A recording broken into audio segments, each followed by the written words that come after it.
Stan, how long until female athletes sue over the pay to men via the House settlement? Well, it has already happened. Stan, it has already happened. This is where we're at. It did not take very long for a lawsuit to come about, and this is why college sports leaders are just furiously courting Congress and the president right now. All things that if you would have told me 10 years ago I was going to be covering while still following and covering college athletics on a daily basis, I would never have guessed, but that's where we're at. They have made some legitimate progress, apparently, in Congress.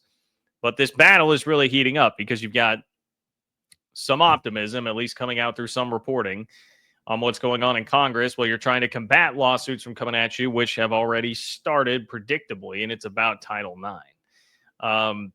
So I'm going to go in chronological order here. Like the Title IX lawsuit happened today. The Athletic has some reporting. Many people had reporting. I'm going to read to you from The Athletic, but lots of reporting about what is actually happening in Congress with their push to basically what they want to do is just set in stone everything in the House settlement and keep it away from being able to be legally challenged, get some protections from Congress in that regard. So The Athletic says everything that is in this bill that is being kicked around now, which is called the SCORE Act, okay? Always clever, those politicians, the SCORE Act. It's in all caps, so I don't know if that's if they stand for something. I'm not sure what exactly that is. But it's the SCORE Act, and it has really everything you would think that these college leaders would want. It would fully deputize the Collegiate Sports Commission to enforce the settlement rules. So they would be able to enforce name, image, and likeness more than $600, having to go through the fair market value protocols. That would not be able to be challenged. It would allow a revenue sharing cap to be unchallenged, the $20 million for 25-26.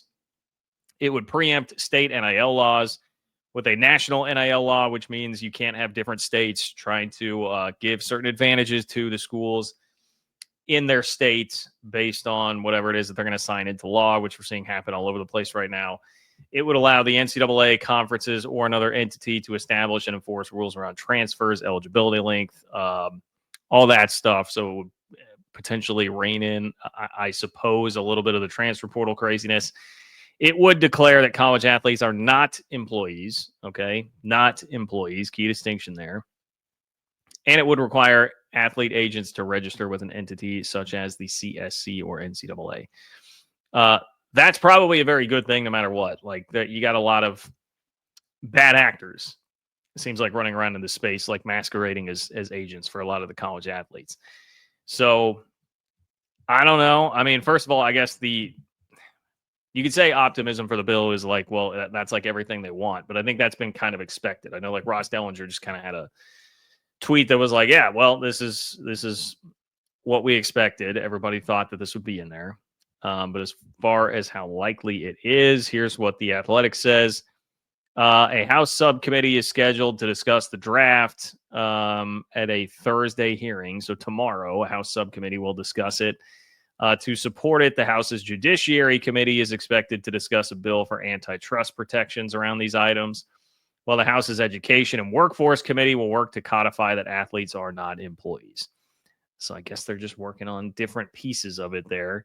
I know that a lot of the skepticism about this is like, all right, how do you get Republicans and Democrats on the same page here when they can't get on the same page about literally anything? There are some things in there that would be concessions on the other side to those on the left in this. It says the main energy and commerce bill, if passed, would also codify several athlete protections that Democrats have asked for, requiring schools to provide injury care for athletes for at least 2 years after graduation. I mean, I like that. Catastrophic injury insurance and additional mental health services, and give autonomous authority to team physicians and trainers over player health and return to play decisions. So like a coach would not be able to overrule a doctor. It would also make law that schools cannot pull scholarships or aid over performance or injury. It did also note like a lot of that stuff is kind of already there, but it would lock that more into stone. So that's the hope, is that you give enough in the way of concessions on that side, and then on the other side, you come around and you help everybody in the NCAA and college sports that's trying to push for everything else. Now we've got the lawsuits, though, as was alluded to by Stan.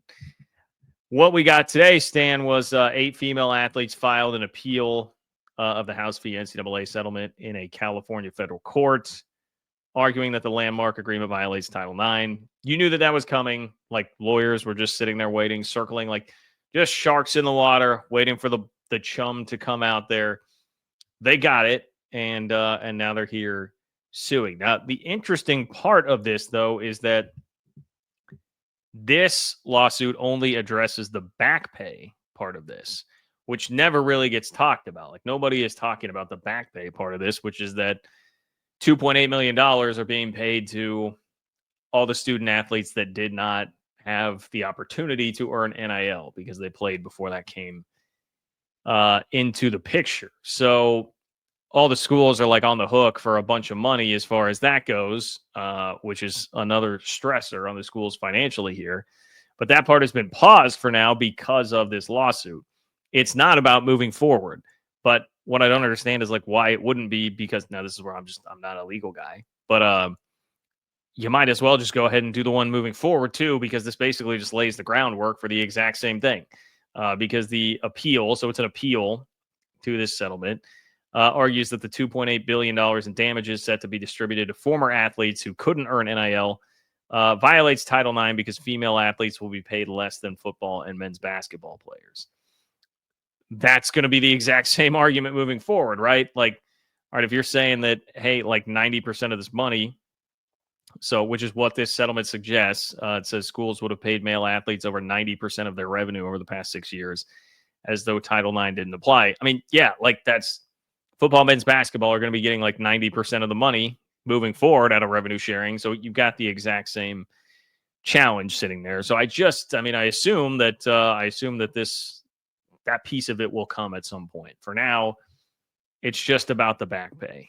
But it's there. It's happening. It's going to happen. You're right, Bracket Cat. Everybody does want their cut right now, but the biggest cut is happening in favor of billable hours. And, of course, all the attorneys here who are going to be able to file these lawsuits. So, really, the reason I lead with this, I know it's kind of boring. It feels like we're beating a dead horse at this point. Everybody has said all this is coming. It's rolling out exactly like everybody predicted that it would right now. But I guess that's kind of the point in bringing it up, is like, hey, what everybody thought was going to happen is happening. And this is just going to be like a deluge of lawsuits, appeals, and lobbying in Congress, waiting, hoping, wishing that they get something done to see where all this is going to start to land. Meanwhile, we are, it's June 11th. We're like less than 3 months away from the start of another college football season.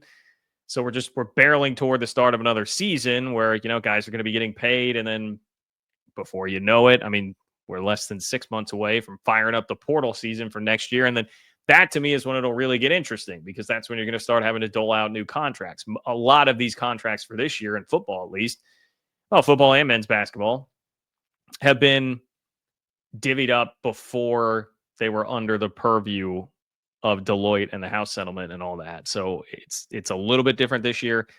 Next year, in about 6 months is when this really starts to get interesting. Like, how much are they going to, at that point, have the ability to do in terms of Deloitte and the College Sports Commission to monitor everything for fair market value?